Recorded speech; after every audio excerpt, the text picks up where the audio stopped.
नमस्ते सदा वत्सले मातृभूमे। देखिए विषय मतलब ये जेनजी के लिए है। जेनजी खास तौर से मैं उनकी बात करता हूँ जिन लोगों को ये लगता है कि देश में कुछ ठीक नहीं चल रहा है, जिन लोगों को ये लगता है कि भाई भविष्य तो हम हैं देश का, और जिन लोगों को लगता है कि आप भविष्य हैं देश का, उनके लिए ये लेक्चर बहुत इंपॉर्टेंट बनता है तो सर्विस मैटर। क्योंकि तीन ही स्टेजेस हैं, सरकार है, सिस्टम है और हम हैं।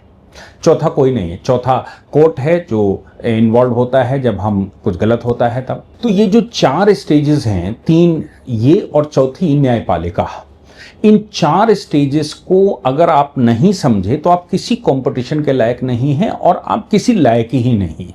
आप अपने घर में खाना बनाओ, खाओ और मौज करो। लेकिन जेनजी जो कि भारत को अपना भविष्य, भारत में अपना कंट्रीब्यूशन करना चाहती है, उसको ये समझना बड़ा आवश्यक है। उसको समझना आवश्यक इसलिए भी है क्योंकि सर्विस मैटर्स के लिए उसको ये चीज़ें जाननी चाहिए। और वो लोग जो नौकरी करते हैं उनके लिए भी, हालांकि किसी ने मुझे सजेशन दिया है कि सर्विस मैटर्स जब आप ऑनलाइन उसका इंटरप्रिटेशन करते हैं तो उसकी लिस्ट कर दीजिए, ताकि सर्विस मैटर्स को जो नौकरी करने वाले लोग हैं वो बहुत चाह से सुनते हैं और उसको सुन सकें। किसी ने मुझे ये भी सलाह दी कि सर्विस मैटर्स को लेकर एक लेक्चर सीरीज रिकॉर्ड कर दीजिए, ताकि नौकरी करने से पहले, नौकरी करने के दौरान और जिनके डिस्प्यूट्स पैदा होते हैं उनको एक मार्गदर्शन हो सके वो सर्विस रूल्स के आधार पर। मैं कोशिश करूंगा, अगर समय मिला तो कोशिश करूंगा कि उसको कर लें। ये मामला केरला का है और हम सब जानते हैं केरला में सरकार बदल गई है। केरला में सरकार कांग्रेस की आ गई है। अब केरला में सरकार कांग्रेस की बड़े लंबे समय के बाद आई। अब केरला की सरकार आ तो गई, लेकिन अधिकारी जो पिछली सरकार के साथ काम कर रहे थे उनका ठीकरा किसके सर फोड़ा जाए। नए डीजीपी की नियुक्ति की बात है और नया डीजीपी नियुक्ति का मामला हम सब जानते हैं। एक प्रकाश सिंह का जजमेंट ऑनरेबल सुप्रीम कोर्ट ने दिया था, उसमें रूल्स रेगुलेशन तय किए थे कि भाई ऐसे ही आप कोई नियुक्ति नहीं कर सकते कि राज्य सरकार चाहे पिक एंड चूज कर ले और उसको नियुक्ति कर ले। उसका पीछे एक बैकग्राउंड डेटा क्लियर होना चाहिए और उनके नियमों को, जो रूल्स कहते हैं वो ये कहते हैं कि राज्य सरकार अपने सीनियर आईपीएस ऑफिसर्स की, जो उनके कैडर के हों, उनकी एक सूची तैयार करे। सूची तैयार करके वो यूपीएससी को भेजे। चूंकि यूपीएससी ही उनकी गवर्निंग बॉडी है या सजेशन बॉडी है, यूपीएससी उन अधिकारियों में से 3 को क्वालिफाई करेगी उनके कैरेक्टर के हिसाब से, उनकी सीनियरिटी के हिसाब से, उनका पिछला बैकग्राउंड के हिसाब से, और जो फंक्शन वो करने जा रहे हैं, यानी कि डीजीपी की पोस्ट के लिए जा रहे हैं, तो वो क्या क्या पीछे कराए जो डीजीपी की पोस्ट के लिए आवश्यक है। वो डीजीपी के 3 नाम देंगे और उन 3 नामों पर राज्य सरकार अपनी कोई एक पर मोहर लगाएगी और अपना डीजीपी नियुक्त करेगी। कोई सरकार अभी बदली है तो नया डीजीपी भी चाहिए, नया चीफ सेक्रेटरी भी चाहिए, नया सारी सिस्टम को भी वो अपने हिसाब से करेंगे। और पुराने सिस्टम में तो कॉन्फिडेंस पिछली सरकार का होगा। लेकिन कैसे ठीकरा फोड़ा जाता है, उन 3 में से जो 3 यूपीएससी ने प्रपोज किए हों, उन 3 में से किसी एक को चुनकर डीजीपी बनाना होता है। अब ये जो डीजीपी बनाने की प्रक्रिया है, इसमें यूपीएससी ने जिनके नाम रिकमेंड किए तो उनमें से कुछ उनको पसंद नहीं आ रहे हैं, जबकि सीनियरिटी में वो सबसे ऊपर हैं। तो ऐसी परिस्थिति में जब उनको पसंद ना आए राज्य सरकार को, तो क्या खेल खेलती है ये समझिए। राज्य सरकार ने उनको सस्पेंड कर दिया। मैं अजीत कुमार की बात कर रहा हूं। अजीत कुमार जी को सस्पेंड कर दिया। वो DGP law and order, ADGP law and order थे। एडीजीपी लॉ एंड ऑर्डर का हम सब जानते हैं कि डीजीपी के पद पर सबसे बड़ा क्लेम एडीजीपी का ही होता है, एडीजीपी लॉ एंड ऑर्डर का होता है। और ऐसी परिस्थिति में जब केंद्र सरकार से मतलब यूपीएससी उनका नाम रिकमेंड करे कि भाई ये जो है वो हाईली रिकमेंडेड है, और राज्य सरकार को लगता है कि नहीं ये मुझे नहीं चाहिए। अब क्यों नहीं चाहिए ये समझिए। इसलिए नहीं चाहिए क्योंकि माननीय दत्ता जी होसबले, जो कि राष्ट्रीय स्वयंसेवक संघ के सरकारवाह हैं, उनके साथ वो कहीं मीटिंग कर लिए होंगे। अब हम सब जानते हैं संघ के अखिल भारतीय अधिकारी या जो स्वयंसेवक हैं वो पूरे देश में घूमते हैं और राज्य में जो कोई भी होता है उनसे मिलना चाहता है उनसे मिलते हैं। क्योंकि संघ की परंपराओं में कोई बैरिकेटिंग नहीं है। बैरिकेटिंग से मतलब है कोई भी बड़ा या छोटा नहीं, हम सब राष्ट्र के लिए काम करने वाले लोग हैं, इसलिए राष्ट्र में काम कर रहे हैं। अब दत्ता जी का वहां प्रवास हुआ होगा, प्रवास के दौरान, केरला में प्रवास के दौरान एडीजीपी लॉ एंड ऑर्डर आए होंगे। खास तौर से एक स्टाइपेंड के मामले में, स्टाइपेंड मतलब एक पीछे एक घटना हो गई थी और वो घटना के विषय में, चूंकि वो हिंदुओं से रिलेटेड थी, इसलिए उस घटना से संबंधित हो सकता है कि अधिकारियों ने कुछ पूछना चाहा हो।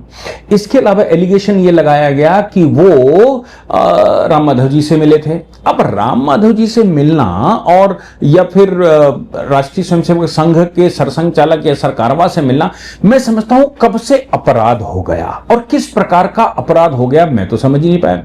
एमआर अजीत कुमार वहां मिलने गए होंगे, सुपर कॉप तो वो थे ही, लेकिन एक विधायक ने पीवी अनवर, आप समझिए इसको, पूरी कहानी समझिए। पीवी अनवर नाम के एक विधायक, इंडिपेंडेंट विधायक ने एक पोस्ट डालना शुरू किया और कहा कि भाई ये तो उनसे मिले, इनसे मिले, ये डीजीपी कैसे हो सकते हैं। फिर उन्होंने ये एलिगेशन लगाया कि जिस समय ये एडीजीपी हुआ करते थे उस समय राज्य में ये सब फोन टैपिंग करवा ली इन्होंने। फिर उन्होंने ये लगाया कि भाई ये फोन टैपिंग के अलावा ये जो करीपुर पाइपलाइन का मामला था, पुलिस इन्वॉल्वमेंट उसमें हुई, या गोल्ड स्मगलिंग का मामला था, गोल्ड स्मगलिंग में पुलिस मिली हुई थी, पुलिस करवा रही थी, जबकि मुख्यमंत्री की पीए उसमें पकड़ी गई थी, जेल भी गई थी। बहुत मशहूर प्रकरण था, हमने सबने देखा हो। लेकिन ये कहा गया कि साहब स्मगलिंग में, जो एयरपोर्ट पे स्मगलिंग होती थी, उस स्मगलिंग में इस सिंडिकेट में एडीजीपी मिले हुए थे। अभी कोई आधार नहीं, पिछली सरकार मतलब बैठी थी, पिछली सरकार हटी तो अब इन्होंने एलिगेशन लगाने शुरू कर दिए कि भाई ये है। अब ये भी आरोप लगाए गए कि भाई इनका मुख्यमंत्री जहां पर रहते हैं वो उसके थोड़े ही आगे इन्होंने एक घर बनाया है, एक बंगला बनाया है। अब देखिए, डीजीपी, एडीजीपी या बाकी ये जो मामला है, उन्होंने बंगला बना लिया, उन्होंने घर बना लिया, या उन्होंने आलीशान बंगला बनाया, आय से अधिक संपत्ति, ये तो पूरे देश में आप 2% अधिकारी, बल्कि 1% अधिकारियों को ही आप पाएंगे जिनका ये प्राइवेट लिमिटेड नहीं होगा। बाकी तो सबका ही है। आप जिसके ऊपर एलिगेशन लगा दीजिए कि भाई आय से अधिक संपत्ति है, वो आपको मिल जाएगी। आपको खैरना राज के जमाने में कहां मिलेंगे, आपको वो तमिलनाडु वाले कहां मिलेंगे जिन्होंने 1 लाख करोड़ का घोटाला पकड़ लिया, कहां मिलेंगे, कहां मिलेंगे उत्तर प्रदेश के वो चिट्ठी लिखकर बताएं। ये तो मिलना मुश्किल है। लेकिन ये सब एनोमली, मतलब ये बताया गया कि भाई इनके पास आय से अधिक संपत्ति, आय से अधिक संपत्ति वालों पर कार्रवाई होनी चाहिए, नो डाउट, और कार्रवाई सबके ऊपर होनी चाहिए इसमें। लेकिन इनका जो मेन एलिगेशन मियां जी का था वो ये था कि एमआर अजीत कुमार दत्ता जी हौसले से मिले, वो राम माधव से मिले, और उन्होंने इंटेलिजेंस को इसकी रिपोर्ट नहीं की। इंटेलिजेंस को बताकर जाना चाहिए था, ये इंटेलिजेंस को बताकर। अब उसको पॉलिटिकल कहानी कहां से जोड़ते हैं? पॉलिटिकल कहानी यहां से जोड़ते हैं वो, ये विधायक जी, वो कहते हैं कि नहीं देखो, ये राज्य सरकार जो सीपीआई की राज्य सरकार थी, यानी कि कम्युनिस्ट पार्टी की राज्य सरकार थी, वो राज्य सरकार ने दत्ता जी हजवले से बीच में मीडिएटर की तरह भेजा था अजीत कुमार को। अजीत कुमार को वहां इसलिए भेजा था क्योंकि ये जो दो धुरी हैं, दो धुरी मतलब लोग कहते हैं कि कम्युनिस्ट और संघ, ये दो अलग अलग धुरियां हैं, ये दोनों साथ नहीं आ सकते। हालांकि पूजनीय सरसंघ चालक जी ने अपने एक भाषण में कहा था कि जो राष्ट्र का विचार करता है उसका तरीका कोई भी हो, कम्युनिस्टों का भी तरीका हो सकता है दूसरा हो, लेकिन अगर वो राष्ट्र का विचार करते हैं तो उनका विचार भी सुनने लायक होता है, उनके विचार को भी समझना चाहिए, क्योंकि कोई विदेशी काम नहीं कर रहा है जो राष्ट्र के विषय में कहता है, या जेनजी जिसको खड़ा कर देते हैं ये लोग, कम्युनिस्ट ही खड़ा करते हैं, इनको अर्बन नक्सल कह लीजिए, कुछ भी कह लीजिए। तो अब ये कहते हैं कि नहीं, इन दोनों के बीच में कांग्रेस को केरला में हराने के लिए डीजीपी ने ये सब कुछ किया था और डीजीपी इसमें दोषी है, एडीजीपी, इसलिए ये डीजीपी होने लायक। अब डीजीपी होने लायक आज आपको अचानक पता लगा, जब उनका नाम प्रपोज कर दिया गया तो अचानक पता लगा नहीं ये तो डीजीपी होने लायक इसलिए नहीं है क्योंकि ये पिछली सरकार में एडीजीपी थे। आप उनकी बात मत मानिए, उनको मत करिए, 3 नाम प्रपोज किए होंगे, लेकिन वो 3 नाम भी अगर आपको अच्छे ना लगे तो वो 3 नाम अच्छे नहीं लगेंगे का मतलब है कि इनमें से एक हटाओ, उसको सस्पेंड करो, चूंकि प्रकाश सिंह का जो मामला था, उस मामले में ऑनरेबल सुप्रीम कोर्ट ने कहा था कि अगर किसी के खिलाफ इन्वेस्टिगेशन चल रही है, किसी के खिलाफ कोई कार्रवाई चल रही है, किसी को सस्पेंड कर दिया गया है, किसी पर एलिगेशंस हैं या कोर्ट केस चल रहा है, तो वो डीजीपी राज्य का नहीं बन सकता। अब कैसे करें? तो उनको ये एलिगेशन लगा के कि संघ वालों के साथ तुम बैठ गए और उनके साथ बैठकर तुमने इसकी रिपोर्ट नहीं दी इंटेलिजेंस को, इसलिए तुम डिफॉल्टर हो। अब जितने केस वहां के थे, जितने प्रकार के केस दिखाई दे सकते थे राज्य सरकार को, उनमें सब में कहा टेलीफोन टेपिंग आप करवा रहे थे। अच्छा, एडीजीपी लॉ एंड ऑर्डर जो बैठा हुआ है, राज्य में अगर कुछ गड़बड़ होती है, राज्य में कुछ गलत हो रहा है, तो एडीजीपी लॉ एंड ऑर्डर का काम ही यही है। और कोई एडीजीपी थोड़ी ना कर रहा होगा फोन टैपिंग। फोन टैपिंग मतलब वो वही कर रहा था कान में लगाकर, वो तो एक पूरा सिस्टम डेवलप किया गया होगा। ये जो स्मगलिंग करीपुर एयरपोर्ट पर हो रही थी, गोल्ड स्मगलिंग का जो उनके ऊपर लगाया है, डेटा इंटरसेप्शन का, अनऑथराइज वायर टेपिंग की बात कही गई, मतलब फोन टेपिंग की बात, क्या ये खुद कर रहे होंगे? भाई उसका तो पूरा सिस्टम है। क्या आपने कोई इन्वेस्टिगेशन बिठाया है इस पूरे प्रकरण में कि भाई जो इन्वॉल्व था हम सबको पकड़ेंगे? डिपार्टमेंटल इंक्वायरी उस पर बिठाई? क्या आपने कुछ और करो? अभी इनको सस्पेंड करने के बाद एक एसआईटी बिठाई, क्योंकि कंप्लायंस पूरी करनी है तो उस पर बिठाई। अब एक और एलिगेशन लगा, आपको याद होगा 2024 में त्रिशूर पूरम डिसरप्शन हुआ था और ये कहा गया कि ये इसलिए किया गया था, मतलब त्रिशूर में इसलिए किया गया था कि भारतीय जनता पार्टी को लाभ हो सके। अच्छा, यह भी कहा कि पहली बार वहां से भारतीय जनता पार्टी कैसे जीत गई, उस कॉन्स्टिट्यूएंसी से पहली बार भारतीय जनता पार्टी कैसे जीत गई, भारतीय जनता पार्टी वहां से जीत गई, इसका कारण ये अजीत कुमार साहब हैं, एडीजीपी। इन्होंने वहां ये डिस्टर्बेंस करवा दिया, इन्होंने रिस्ट्रिक्शन करवा दिए, इन्होंने सडन रिस्ट्रिक्शन इंपोज कर दिए, जिसकी वजह से अफरा तफरी हो गई, आग लग गई, ये हो गया, वो हो गया।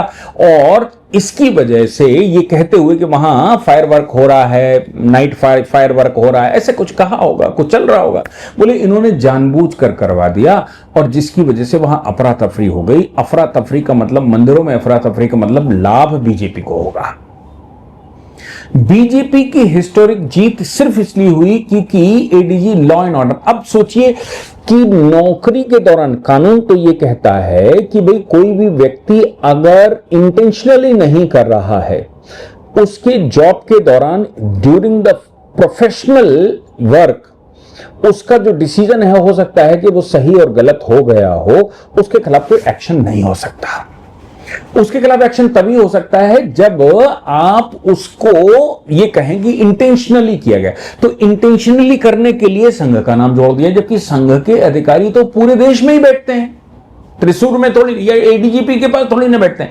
जो उनसे मिलने आता है वो मिल लेते हैं। हालांकि अभी थोड़ा संघ बदल रहा है तो बैरिकेटिंग लगने लगे हैं, थोड़ा बाहर रिस्ट्रिक्शन लगने लगे हैं, आप अधिकारियों से मिलना थोड़ा कठिन हो गया है, वहां शाखा में ही मिल सकते हैं। हालांकि ये परंपरा पहले से है कि शाखा में अधिकारी प्रवास करते हैं तो उनसे मिलिए, उनके निवास पर या जहां वो रहते हैं उनसे पहले से अनुमति लेकर आइए। पहले ऐसा नहीं होता था, अनुमति मिलकर नहीं जाते थे, तब संघ मेरे को लगता है छोटा रहा होगा तो लोग गए अपने, उन्होंने भाई साहब आ गए हैं।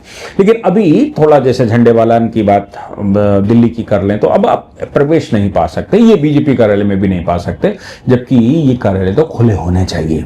खैर, वो बदल रहा है, सिक्योरिटी उसका रीजन हो सकता है और भी कारण हो सकते हैं, लेकिन इनके विषय में पूर्व गृह मंत्री ने भी स्टेटमेंट दे दिया। लोगों ने पूछा कि भाई इनको डीजीपी के लिए आप प्रपोज करेंगे, उन्होंने कैसे प्रपोज करेंगे?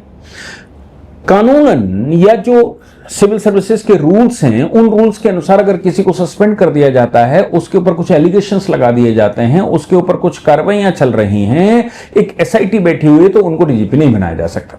ये सारा खेल शुरू ही इसलिए हुआ क्योंकि वो मंदिर का प्रकरण बीजेपी जीत गई। बीजेपी क्यों जीत गई?